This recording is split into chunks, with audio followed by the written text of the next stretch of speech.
আসসালামু আলাইকুম। সবাইকে ইশারা ভাষার ২৭তম ক্লাসে স্বাগতম। আশা করি সবাই ভালো আছেন, সুস্থ আছেন। আমি আপনাদের ইশারা ভাষা ক্লাসের প্রশিক্ষক।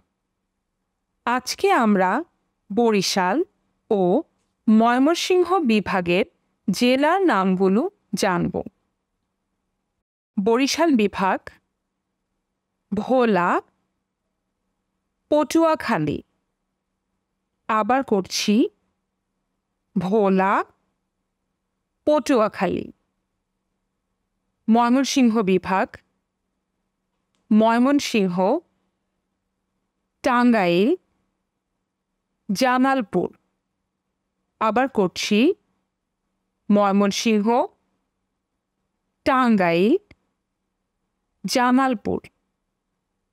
এখন দুটো বাক্য করি। আমি লঞ্চে চড়ে পটুয়াখালী যাই। আমার জন্ম ময়মনসিংহ জেলায়। আজকের ক্লাসের সব শব্দের ইশারা আমরা বাসায় অনুশীলন করব। দেখা হবে পরবর্তী ক্লাসে।